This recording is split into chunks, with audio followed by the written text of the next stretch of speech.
Centre for Policy Dialogue CPD সম্মানীয় fellow ও নাগরিক প্ল্যাটফর্মের আহ্বায়ক অর্থনীতিবিদ দেবপ্রিয় ভট্টাচার্য বলেছেন, জনগণের মধ্যে এখনও নির্বাচন নিয়ে যে আস্থাহীনতা রয়েছে তা দূর করতে সরকার ও নির্বাচন কমিশনকে বলিষ্ঠ ভূমিকা নিতে হবে। তা না হলে জনগণ ভোটে যাবে না। জনগণ নিরপেক্ষ প্রশাসন চায়, যা এই নির্বাচন কমিশন দিতে পারবে কিনা তা নিয়ে সংশয় রয়েছে। নাগরিকরা একদিকে নির্বাচনের দিকে যেতে চাচ্ছে, আবার অন্যদিকে তারা নিরাপত্তাহীনতায় ভুগছে। নাগরিকদের মনের ভিতরে এখনো যে শঙ্কা, এত যে ভীতি, এই ভীতি এবং শঙ্কাকে দূর করতে হবে। এবং এই শঙ্কা এবং ভীতি দূর করতে হলে সরকার তার প্রশাসন এবং নির্বাচন কমিশনকে আরও বলিষ্ঠ ভূমিকায়, আরও সততার সাথে, আরও মুক্তভাবে আলোচনার মাধ্যমে এই আস্থাকে জাগাতে হবে। জনগণ যদি আস্থা না পায় তাহলে অংশগ্রহণমূলক নির্বাচন হবে না। এই জায়গাটাতে পূরণ করতে হবে। দেশ দুর্নীতিমুক্ত রাজনীতি, প্রশাসন এবং অর্থনীতি ওনাদের একটা বড় দাবি। এর সাথে যেটা এসছে সেটা হলো ন্যায় বিচার এবং সুশাসন। ওনারা মনে করেন যে রাষ্ট্রের পক্ষ থেকে সব নাগরিককে সমানভাবে সুবিচার দেওয়াটা, সুশাসন দেওয়াটা একটা গুরুত্বপূর্ণ বিষয়। নির্বাচনের ব্যাপারে 1 নম্বরে যেটা উঠে এসেছে মানুষের কথায়, তারা নিরপেক্ষ প্রশাসন চান। তারা এখনো আশঙ্কায় আছেন যে এই নির্বাচন কমিশনই যথেষ্ট যোগ্যতার সাথে সুষ্ঠু নির্বাচন একটি সম্পাদন করতে পারবে কিনা। রাজনীতিবিদদের আত্ম উপলব্ধি আমাদের চমৎকৃত করেছেন। ওনারা বলেছেন যে জনগণের কথা যদি নিয়মিতভাবে আমরা না শুনি তাহলে আমাদের আবার না দেশ ছেড়ে পালাতে হয়।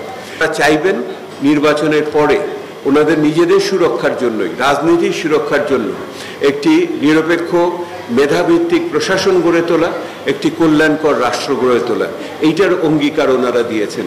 ওনারা বারবার আমাদের বলতে চেয়েছেন, রাজনীতিবিদরাও অনেক বেশি বিজ্ঞ এবং প্রাজ্ঞ হয়ে এই জুলাই অভ্যুত্থানের ভিতর দিয়ে বের হয়েছেন। নাগরিকরা তাদের প্রতি আস্থা রাখতে চাচ্ছে। খুলনায় এসডিজি বাস্তবায়নে নাগরিক প্ল্যাটফর্ম বাংলাদেশের উদ্যোগে আজ প্রাক নির্বাচনী সভার সঞ্চালক হিসাবে তিনি একথা বলেন। সিলেট, রাজশাহী ও বরিশালের পর খুলনায় আঞ্চলিক সভা অনুষ্ঠিত হল।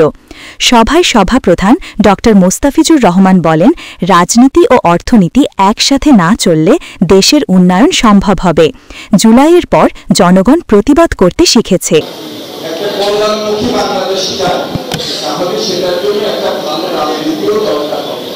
কিন্তু রাজনীতিবিদকে বুঝতে হবে যে ভালো রাজনীতি যদি তারা করতে চান, ভালো অর্থনীতি এটা পূর্বশর্ত, সেটা না করলে জনগণ কিন্তু একটা ওইটা মানবে না।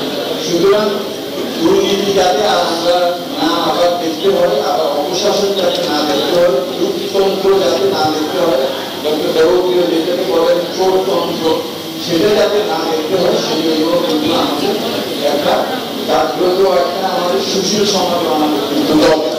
আজকে যে আলোচনা, এই আলোচনাটা কিন্তু আমরা অব্যাহত রাখবো এবং সভায় আগামী নির্বাচনে আপনি কি প্রত্যাশায় ভোট দেবেন ও নবনির্বাচিত সরকারের কাছে আপনাদের প্রধান দাবি কি, এ বিষয়ে অনলাইনে ভোট নেওয়া হয়। পরে খুলনা বিশ্ববিদ্যালয়ের তরুণদের সাথে প্রাক আলোচনায় বসেন এসডিজি বাস্তবায়নে নাগরিক প্ল্যাটফর্ম বাংলাদেশের নেতৃবৃন্দ। তাসনিম ফেরদৌস, বাংলার গেজেট।